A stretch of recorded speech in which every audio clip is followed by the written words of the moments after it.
Hello, everyone, and welcome to our first episode one of Living Authentically, Becoming Your True Self. I'm really, really excited about this first episode. And in this podcast, we're going to explore what it really means to live, speak, and lead from a place of truth and kindness. I'm your host, Sue Whitaker, and I want to talk a little bit about myself as well as why I'm doing this podcast and what you're going to find in the episodes ahead. So, I'm a life transitions and identity coach, which means that I guide individuals through significant life changes such as divorce, grief, stress, anxiety, physical challenges, hormonal challenges, you name it, anything that is a significant life change. I like to help people to rediscover their true selves and embrace new beginnings and new chapters with confidence and clarity. I've actually been in corporate HR for over 20 years, specializing in learning and development, training, coaching, mentoring, and I'm a mental health first aider. I actually set up my business, Black Star HR, on the 10th of January this year, 2025. And since then, I have been helping clients to understand more about themselves, the life that they're leading, and how they can live authentically. That's really the purpose and aim of this podcast, is to help people to understand what makes up the different parts of their identity, and also how do they actually live day to day in a more authentic fashion that's right and true for them. So in today's episode, I actually want to talk to you about self-discovery and self-identity. Basically, from my side, this is the two key areas in which you can use them to work together and make sure that it doesn't matter which one comes first. And I'll talk about that a little bit in a minute, but it doesn't matter which one we identify with first or how we use these tools, but it's more about what the outcome is, what they're telling you. So I want to share some personal experiences and insights from myself, and I'm happy really to just dive straight in. First of all, if anybody knows me well, they'll know that I love metaphors, as I believe they give you and your mind's eye something to focus on whilst actually explaining things.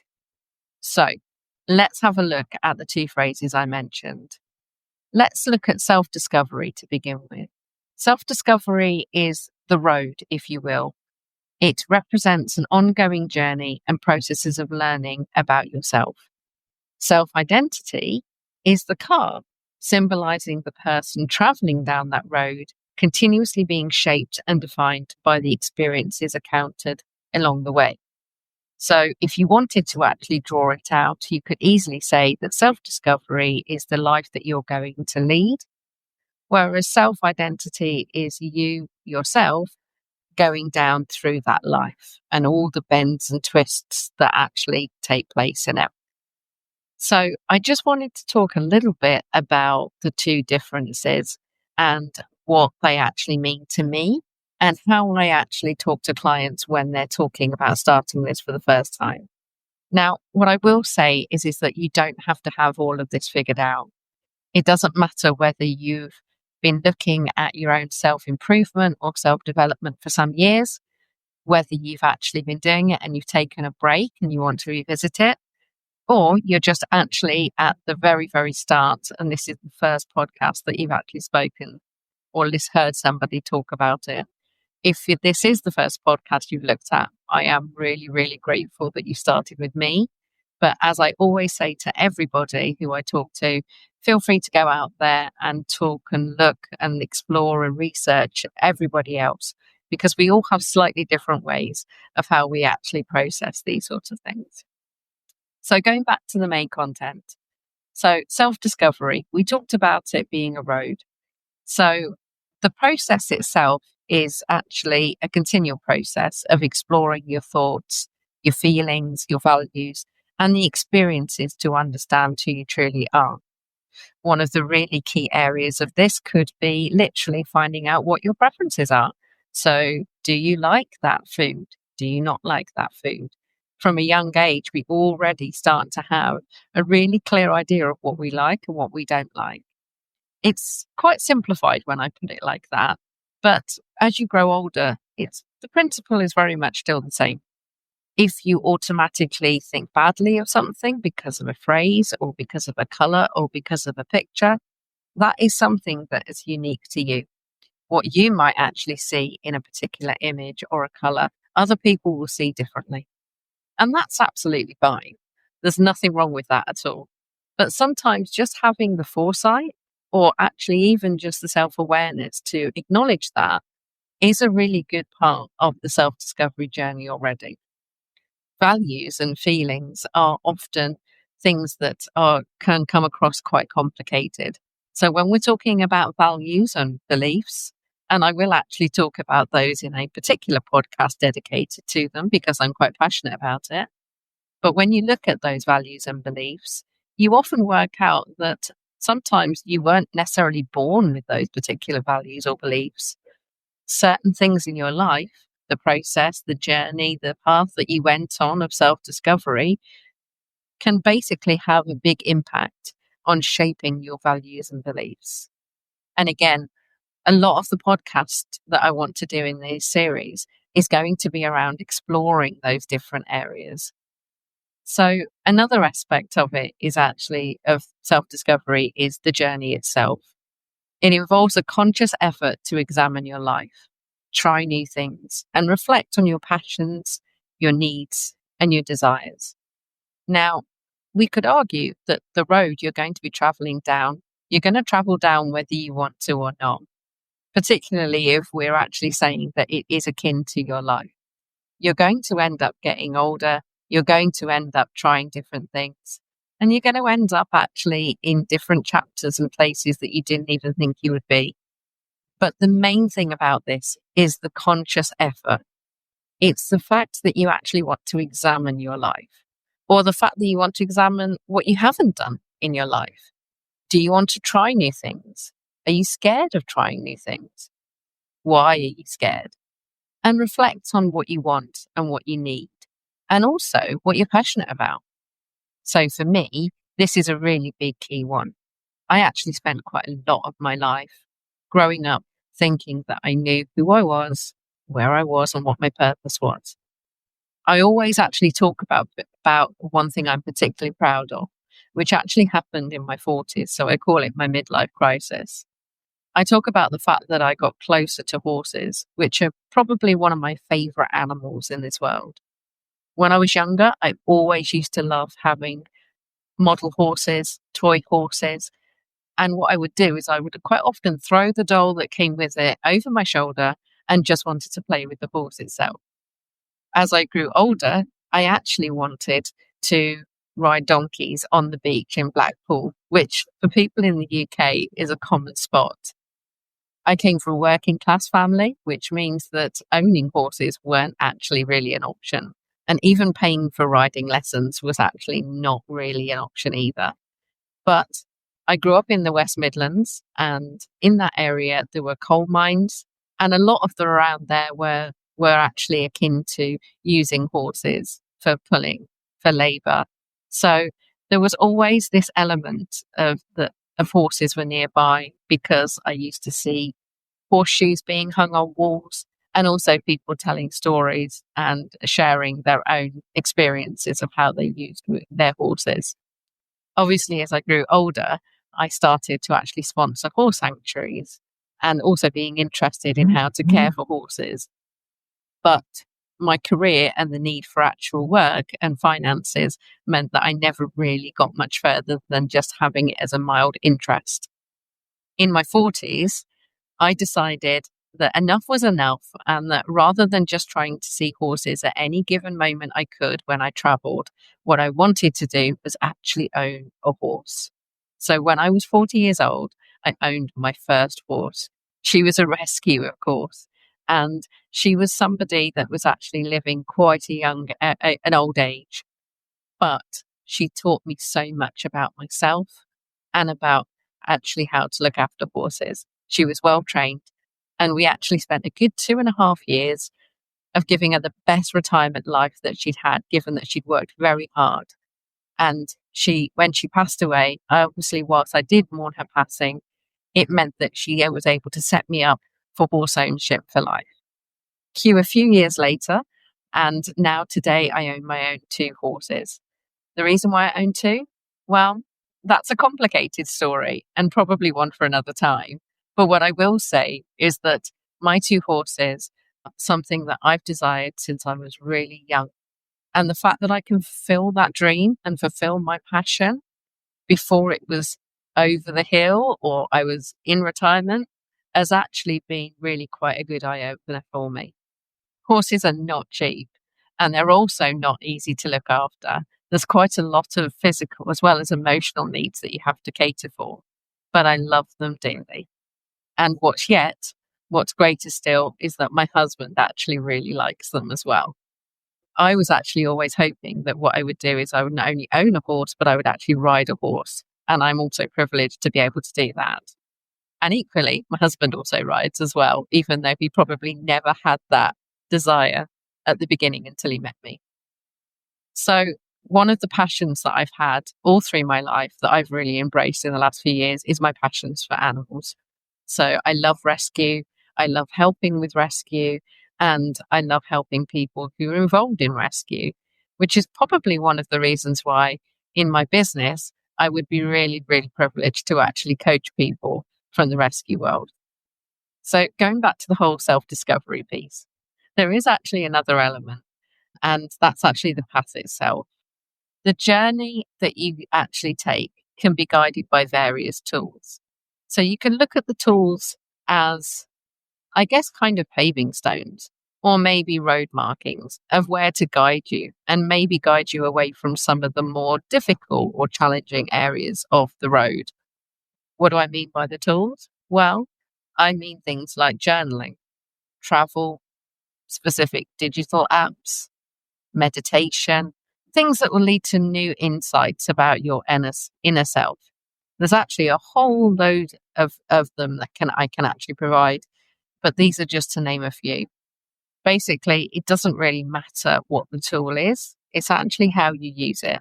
So as long as you're getting some insight about your inner self, no tool is actually wrong and can still be used again and again.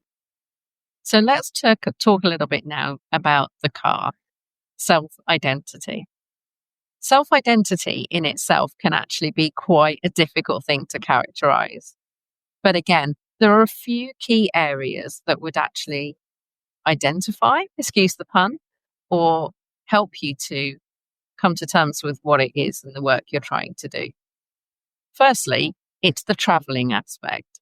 Your identity is who you are at any given moment. It is shaped by the insights and experiences you gain through self-discovery.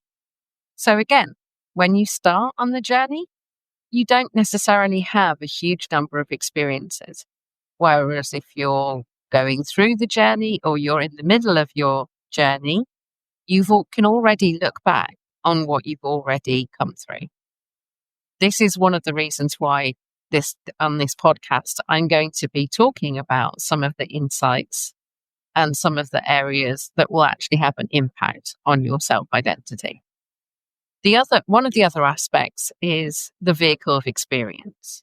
So I always akin this to the actual car that you're driving. So yes, I've just said that you are the car, and it could be that you're looking at the exterior. So your car is the vehicle you use to navigate the road of self-discovery.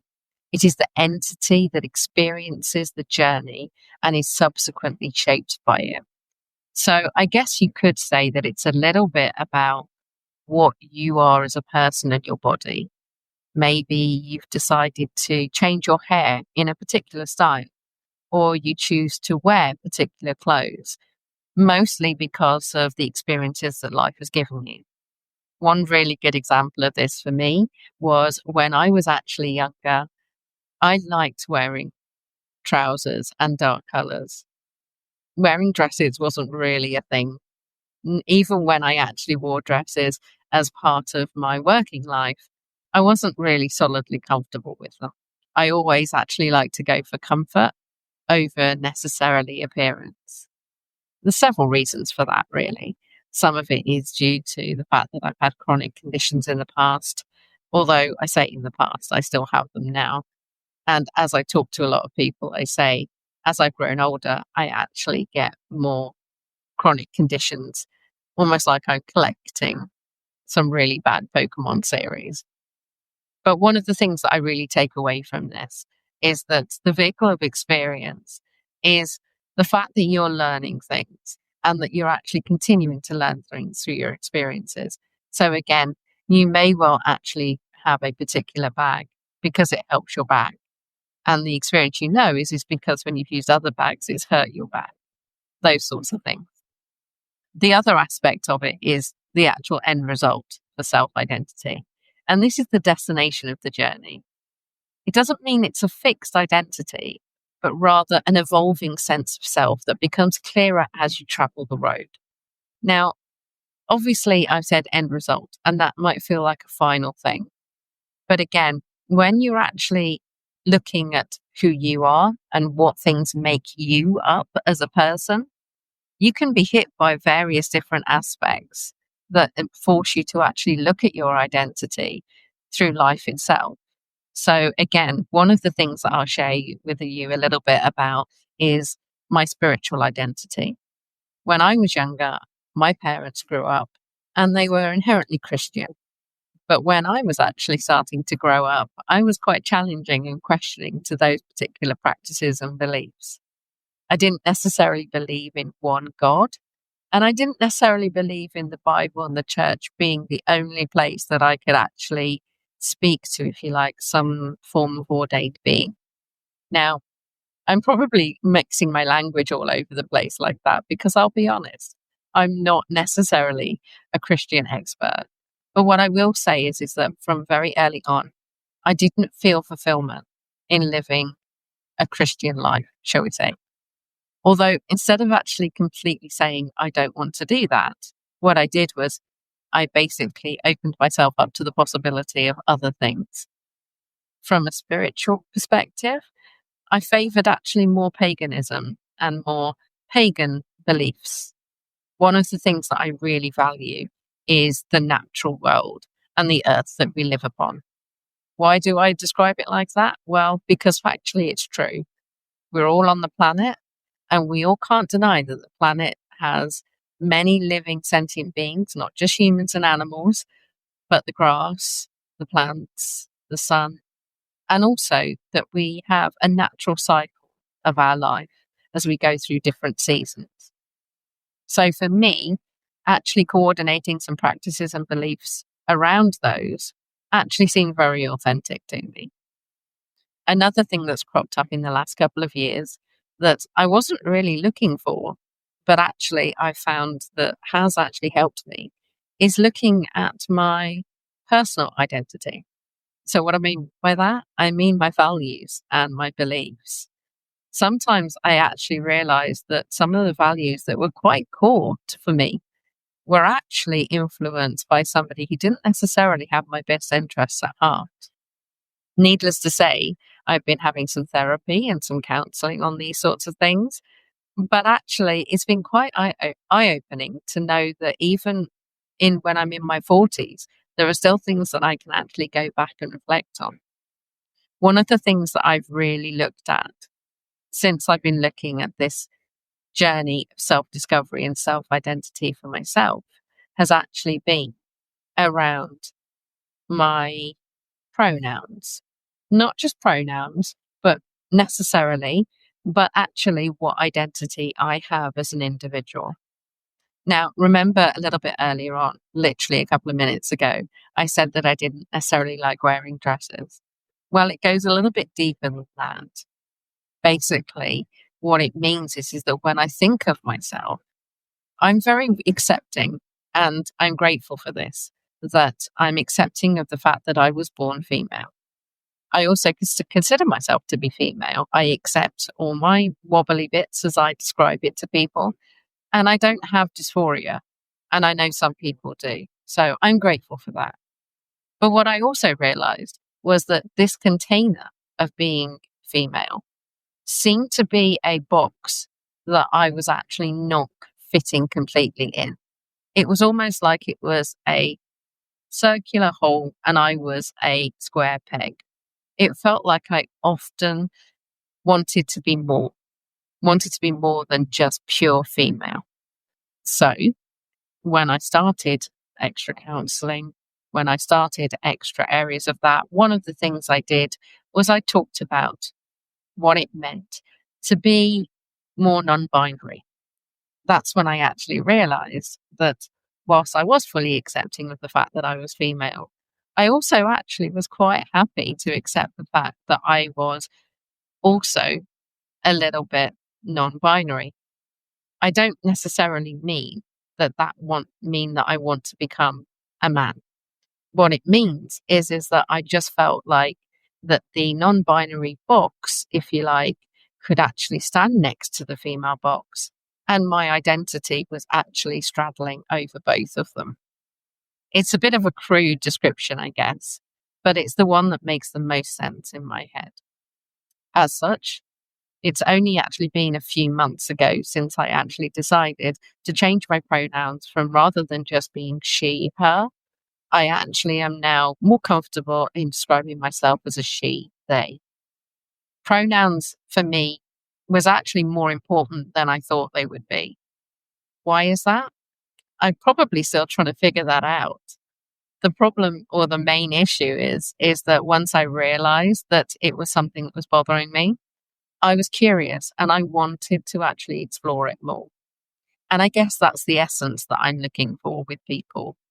I'm hoping that this podcast will actually help people to open their own eyes about their situations and just be willing to be a little bit more curious about themselves and what they want to achieve, not necessarily what society says that they should achieve. One of the other things that I actually spoke about in previous years was actually my identity as a person. When I was younger, I mentioned that I had some chronic conditions. One of my first chronic conditions was endometriosis, which, for those who don't know, it can affect your fertility. As a teenager and starting to suffer at symptoms like that, it was actually really quite concerning for me that I may have to make a decision about whether I wanted children or not. And actually, I was told that pretty much I needed to do it sooner rather than later. Now, you heard that right. When I was diagnosed at 21, I was actually told by a consultant that the best thing I could do was have a child. Not only would that mean that I had a child sooner rather than later, but it was always also seen an acceptable way to treat the condition. I look back on it now and I actually smile and smirk about it. But at the time, I was quite distressed. One of the things I also said was that it came with a hell of a side effect, that treatment. And what would I do about the actual human being I had that I'd birthed? I didn't take that route. Instead, what I did was I did some research. I met with others in the community that suffered. And what I did was I really, really tried to make sure that no matter what I was doing, I was making the long-term decisions that I felt was right for me. Unfortunately, what that meant was a number of pills, a number of medications, and lots of other things on top of it. So one of the things that I talked about at that time was the fact that I didn't really want to spend a lot of my life worrying about whether I would have children or not. And what that turned into later on in life was the fact that I wasn't really that worried about having children at all. Now, maybe that could be a little bit about because of what I've seen as a person or my experience of children. I'm an only child, so my upbringing was quite lonely. But I really didn't want to be responsible for anybody else. The things that I'm telling you right now are experiences that make me me. Whilst I have actually spent a lot of my life in pain or uncertainty, I wouldn't actually give much of it up for anything because it's actually molded me into the person I am today.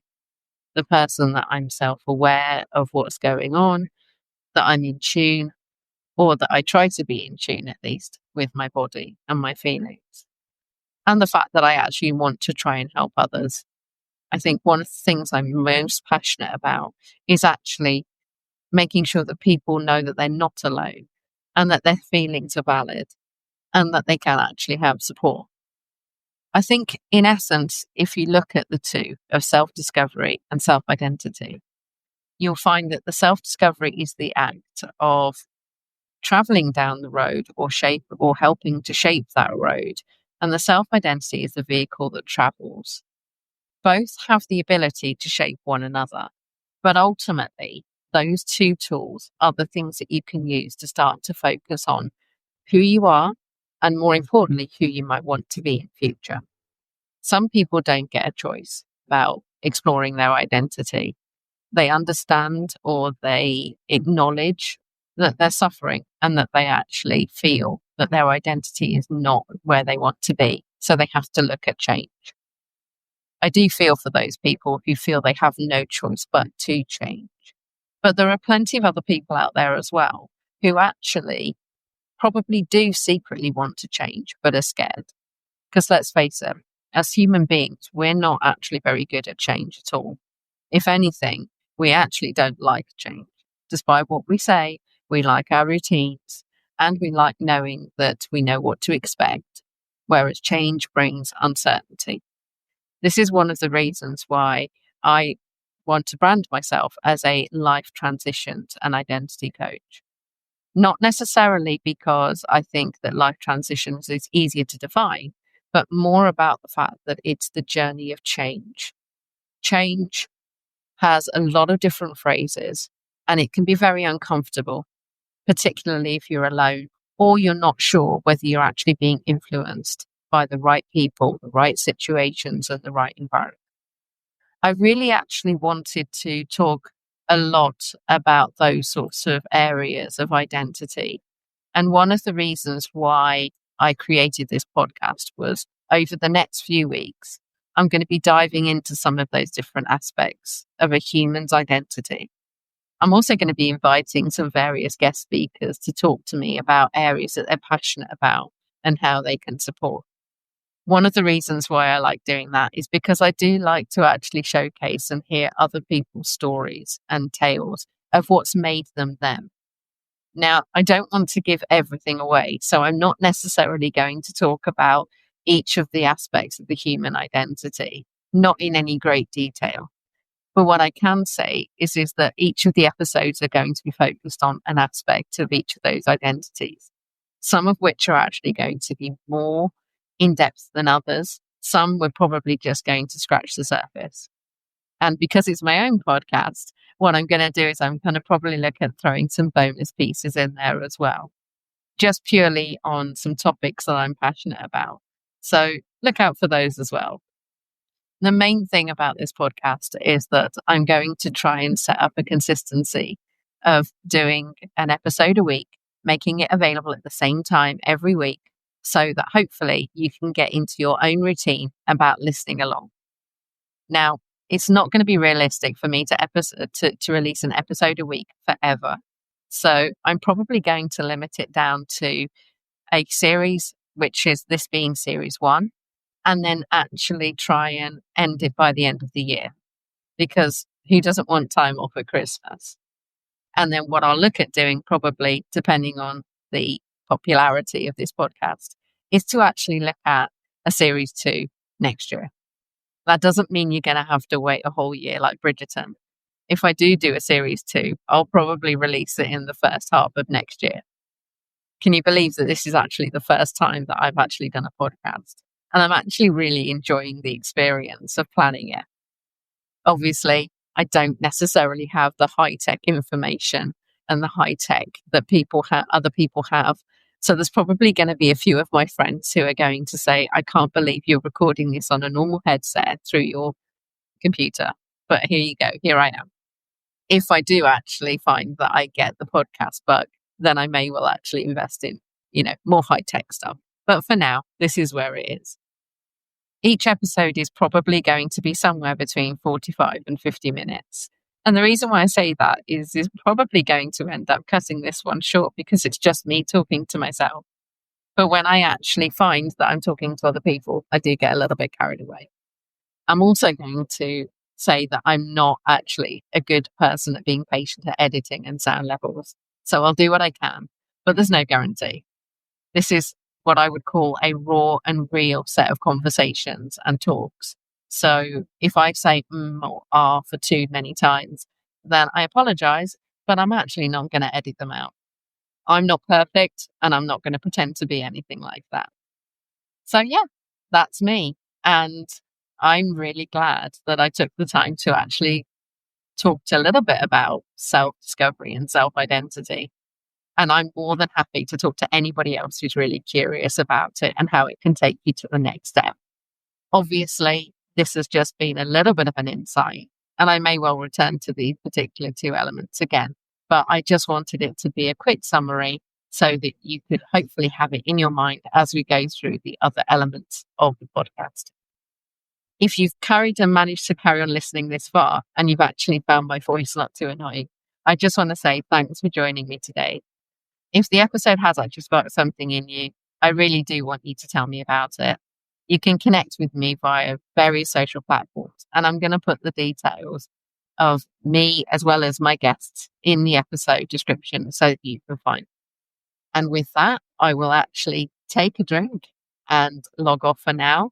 But I look forward to talking to you again as and when it happens. I probably will look to alternate between talking myself and also having a guest speaker on because, I like to shake things up a little bit. So until next time, until we can talk again, stay grounded, stay curious, and keep living authentically. Thanks and bye for now.